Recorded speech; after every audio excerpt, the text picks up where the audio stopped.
February 11th, 1944, 22,000 feet above the Rhineland.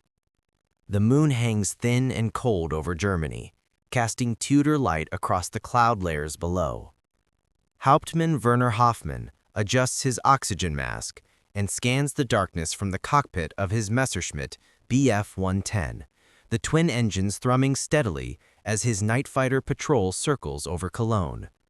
The sky appears empty, silent. The bomber's moon, the British call it. Enough light to navigate by, enough darkness to hide in. For 3 years, Hoffmann has owned these nights, intercepting RAF Lancaster bombers through a combination of skill, intuition, and the primitive Liechtenstein radar set mounted in his aircraft's nose. He knows this sky, knows its shadows and its secrets, knows where the bomber streams flow like rivers of aluminum and high explosive.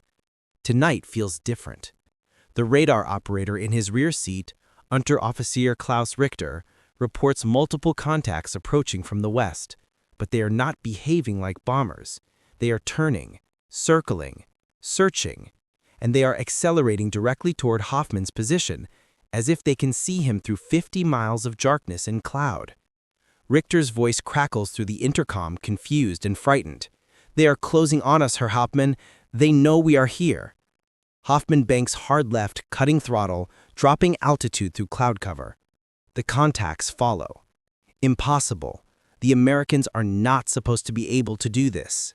6 months earlier, Werner Hoffmann had been among the most successful night fighter pilots in the Luftwaffe, credited with 17 kills, British bombers burning their way down through German skies, each one a small victory against the terror that fell nightly on his homeland. The tactics were established, refined through years of brutal trial. German ground radar detected incoming bomber formations, controllers vectored night fighters to intercept zones. Once close, the pilot relied on moonlight, searchlights, or the primitive Liechtenstein airborne radar, effective at perhaps 2 miles maximum range, useful only for the final approach. The advantage belonged to the defender. The bomber pilot flew straight and level to hit his target, predictable and vulnerable. The night fighter pilot hunted from below and behind, invisible until the moment of attack. The mathematics favored Germany. But then the Americans arrived with their daylight bombing campaign, and the equations began to shift. First came the massed formations, hundreds of B-17s flying in defensive boxes that created overlapping fields of machine gun fire. Then came the long-range escort fighters, P-51 Mustangs that could fly to Berlin and back. The daytime sky became untenable for German interceptors. The Luftwaffe adapted, retreating to night operations, assuming darkness would restore the advantage. That assumption lasted until the Americans brought their night fighters. The technology that tracked Werner Hoffmann through the February darkness had been developed in laboratories at MIT, refined at military research facilities in Florida and California, and deployed to Europe in modified P-61 Black Widow night fighters and P-38 Lightnings equipped with ANPG-13 radar systems. These were not the crude metric wavelength sets that the Germans employed. These were centimetric radar systems operating at frequencies that provided resolution measured in feet rather than hundreds of yards, with effective range exceeding 20 miles, capable of tracking individual aircraft through clouds, through darkness, through weather that rendered visual interception impossible. The American ground controllers possessed even more sophisticated equipment, SCR-584 radar systems that could track dozens of aircraft simultaneously, calculating altitude, speed, and heading with precision that seemed almost supernatural to German pilots accustomed to the limitations of their own Würzburg and Freya installations. The Americans had not simply matched German radar technology. They had leapfrogged it by a generation, producing equipment in quantities that German engineers considered industrially impossible. By February 1944, the U.S. 8th Air Force operated 73 night fighter aircraft equipped with advanced radar, supported by 18 ground radar stations across England, capable of coordinating night interception operations across the entire approach to Germany. But Werner Hoffmann knew none of this as he dove through cloud layers, his Messerschmitt shuddering from the sudden maneuvers. Richter calling out contacts that continued to anticipate every evasion. The Americans had been flying daylight missions. Everyone knew this. The Americans were untrained in night operations. This was accepted wisdom, confirmed by Luftwaffe intelligence, repeated in briefings. The night belonged to Germany and Britain, two nations that understood darkness, that had spent years developing night fighter doctrines and technologies. America was new to this war, amateur in its execution, reliant on brute industrial force rather than tactical sophistication. Yet here in the winter darkness, an American P-61, piloted by Captain Edward Moran, was tracking Hoffman's Messerschmitt with radar so precise that Moran's operator, Lieutenant James Chen, could call out altitude changes of 50 feet from 12 miles away. The APG-13 radar painted Hoffman's aircraft as a bright blip on a cathode ray screen, updating position twice per second, immune to cloud cover and darkness and the violent evasive maneuvers that would have broken visual contact instantly. Chen guided Moran through a pursuit curve that closed the distance steadily, mathematically, inevitably. The transformation of understanding came in fragments, each piece arriving too late to save the men it might have warned. Hoffman was not the first German night fighter pilot to encounter American radar-directed interception. On January 28th, 3 Bf-110s had simply vanished from patrol over the Ruhr Valley. No distress calls, no wreckage found until daylight revealed 3 scattered crash sites in a 20-kilometer radius. February 3rd, 2 more losses. February 8th, 4 aircraft failed to return from night patrol. The pattern was emerging but remained unrecognized because it contradicted everything German intelligence believed about American capabilities. The loss reports attributed the missing aircraft to mechanical failure, to accidents in bad weather, to British intruder operations.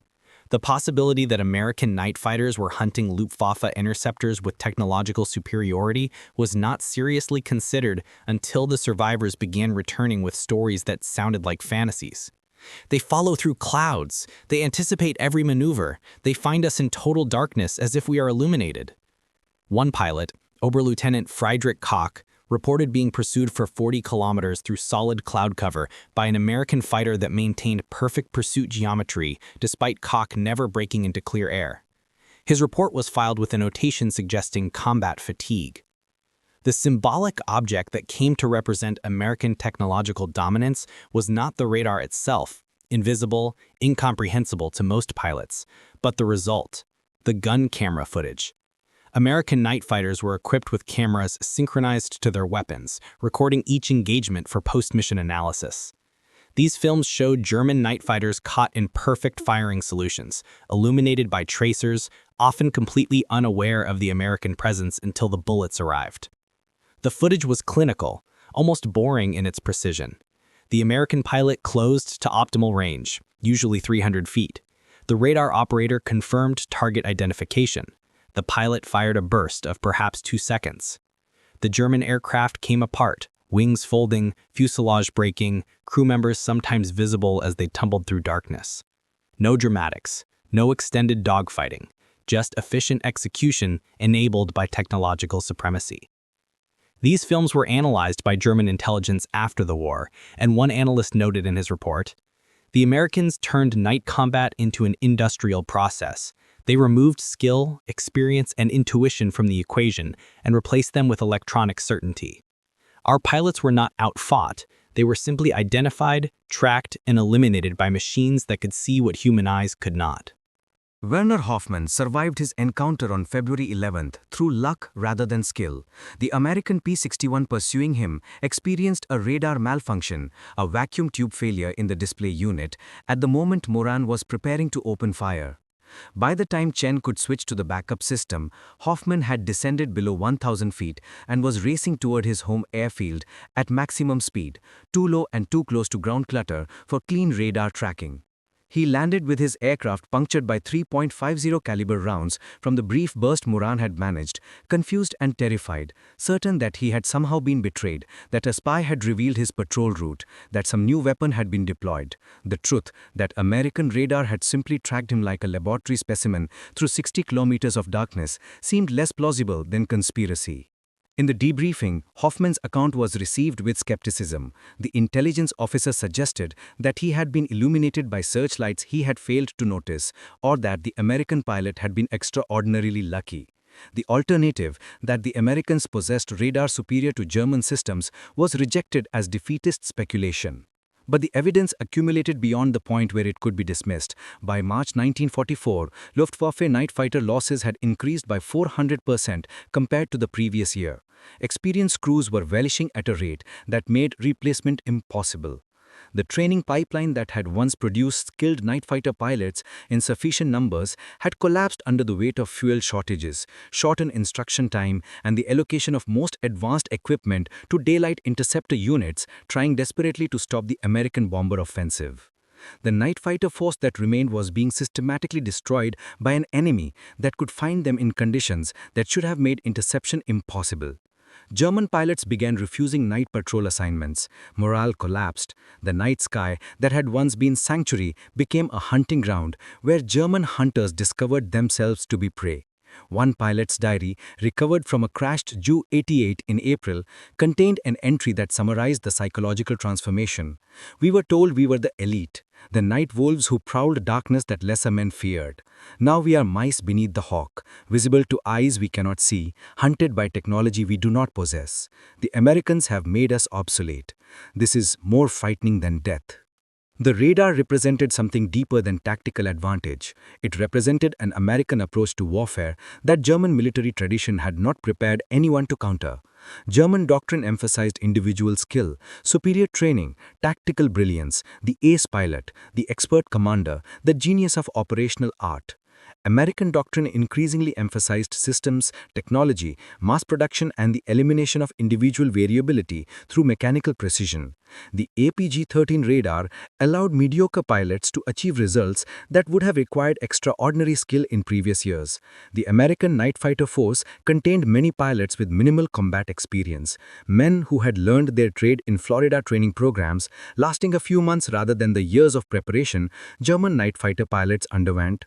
Yet these American pilots were achieving kill ratios that matched or exceeded the best German aces because the radar did most of the work. The machine identified the target, the machine tracked its movements, the machine calculated the intercept geometry. The pilot simply followed instructions and pressed the trigger at the appropriate moment. This was profoundly disturbing to a military culture that valued individual prowess above systemic efficiency. The technological gap manifested in production numbers that illustrated the impossibility of German victory. Between 1943 and 1945, the United States produced approximately 106,000 radar sets of various types for military use. Germany produced approximately 17,000. American radar research employed over 9,000 scientists and engineers working at universities and private corporations across the country.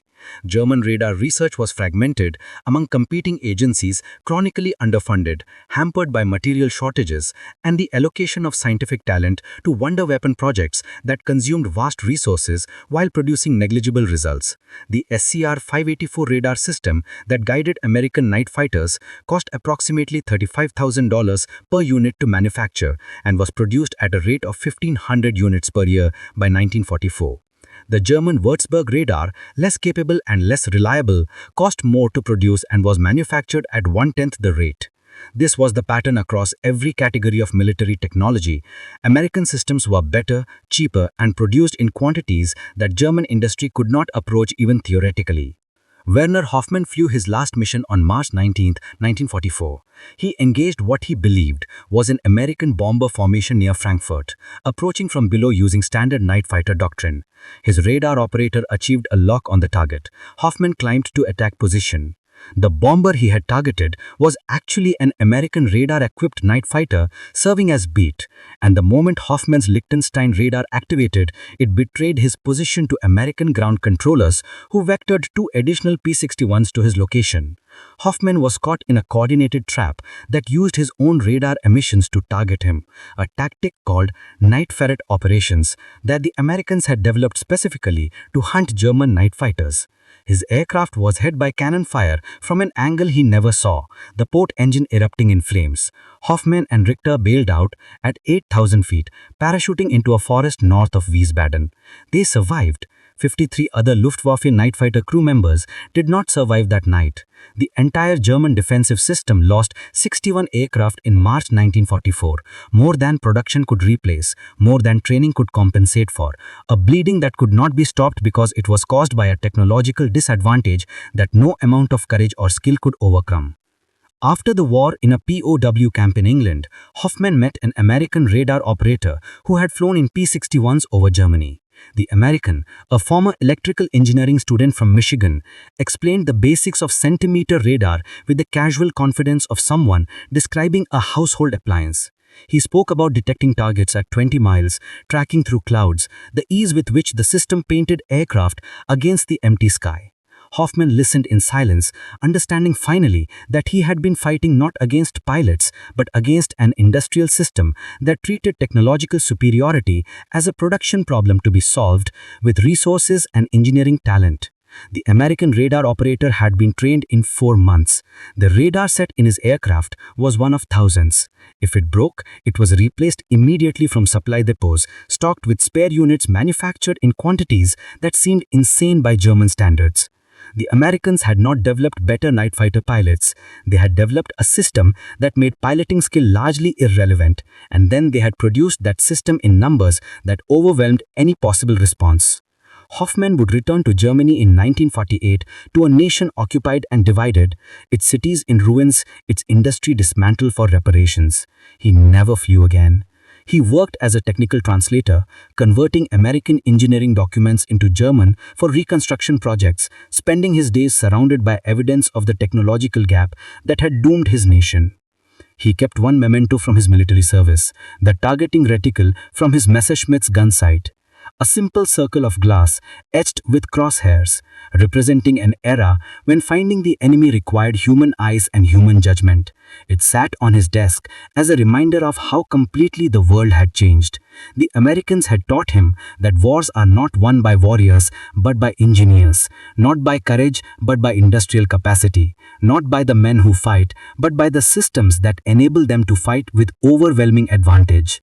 The radar had been invisible to him during those desperate minutes of evasion on February 11th, just as invisible as the economic and industrial foundations that made American victory inevitable.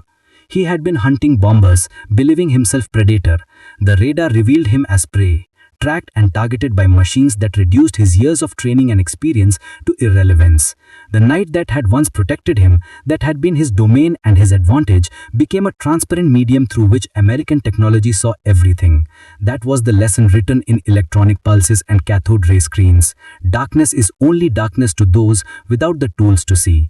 America had built those tools, mass-produced them, deployed them with the casual abundance that characterized every aspect of its war effort, and in doing so had rendered obsolete an entire category of warrior, an entire military tradition, an entire way of understanding combat. Werner Hoffmann had been among the best night fighter pilots Germany produced. The Americans had made best meaningless by eliminating the conditions under which skill mattered. That was the true defeat, not the loss of aircraft or pilots, but the revelation that individual excellence meant nothing against systemic technological superiority deployed at industrial scale. The radar saw him, the radar tracked him, the radar guided weapons to his position, and there was nothing his skill or courage or experience could do to change that equation. The night belonged to whoever owned the technology to penetrate it, and America owned that technology in quantities that transformed it from advantage to inevitability.